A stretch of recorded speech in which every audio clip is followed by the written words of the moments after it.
সম্মানিত ভাই বন্ধুরা, আসসালামু আলাইকুম। দেখতে পাচ্ছেন আজকে আমরা পুঁইয়ের ফল রান্না করব। সাথে আমরা দেশি আলু দেখতে পাচ্ছেন নিয়ে নিয়েছি, দিয়ে ছোট চিংড়ি মাছ দিয়ে আজকে পুঁইয়ের ফলটা রান্না করব।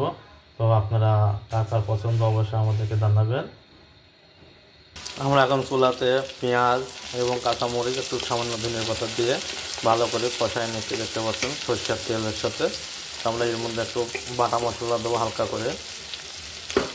আমরা এখন মধ্যে আদা, জিরা, রসুন দিয়ে দিলাম, দিয়ে সুন্দর করে এটাকে একটু কষায় নিচ্ছি। দেখতে পাচ্ছেন আমরা এখানে মরিচের গুঁড়া এবং হলদির গুঁড়া দিয়ে দিলাম, লবণ দিয়ে দিলাম, দিয়ে সুন্দর করে এখন কষায় নিলাম।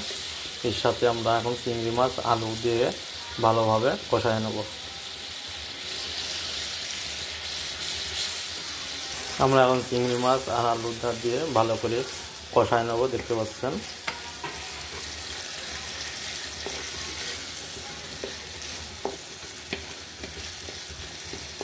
তো আসলে এরকমভাবে কষায় ভালো করে আপনারাও চেষ্টা করবেন, খেতে ভারী মজা হবে ইনশাল্লাহ। এটা আসলে সাগরের চিংড়ি মাছ দিয়ে আমরা রান্না করতেছি, খেতে এটাও ভালো টেস্ট। এই চিংড়ি মাছটা যে আপনার বড়া বা যে কোনো এতে কাজে লাগাই খাইতে পারেন, ভর্তা খুবই ভালো। দেখতে পাচ্ছেন আমাদের চিংড়ি মাছটা করা হয়ে আসছে, এখন কষানো। আমরা একটু পরিপূর্ণভাবে কষায় নেব। আসলে তরকারি মশলা কষানোর মধ্যেই আসল, কারণ না কম কষানো হলে আসলে এটা খুবই গন্ধ করবে কাঁচা মশলার। এখন আমরা এর মধ্যে পুঁইয়ের ফলটা দিয়ে দেবো। দেখতে পাচ্ছেন, দিয়ে সুন্দর করে নেড়ে মিক্স করে নেব। দেখতে পাচ্ছেন আমাদের পুঁই শাকটা ভালো করে চিংড়ি মাছের দিয়ে কষাচ্ছি, পুঁই শাকের ফল আর কি। তো আজকে আমরা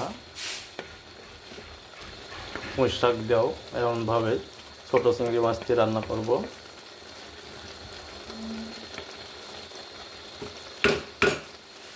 দেখতে পাচ্ছেন আমাদের পুঁই শাকের ফলটা রান্না প্রায় শেষ হয়ে গেছে। আমরা আর একটু শুকায় নামিয়ে ফেলবো। তো যদি আপনাদের ভালো লাগে অবশ্যই এরকমভাবে ট্রাই করবেন। আমাদের এই ভিডিও যদি আপনাদের ভালো লেগে থাকে অবশ্যই আপনারা আমাদের পেজটিকে লাইক, শেয়ার, কমেন্ট করতে ভুলবেন না এবং অন্যকে দেখার সুযোগ করে দিবেন। আলম রান্নাঘর থেকে আল্লাহ হাফেজ। আসলে এর মধ্যে যদি আর একটু লাল পুঁইর ফলগুলো হইতো তো কালারটা আর একটু লাল আসতো, তো ওটাও খেতে ভারী মজা হয়। তো সবাই আমরা কাঁচাটার একটা টেস্ট আর আপনার লাল পাকা ফলটা আর একটা টেস্ট আসে। তো সবাই আমরা এভাবে রান্না করি। সবাইকে বিদায় নিলাম। আসসালামু আলাইকুম।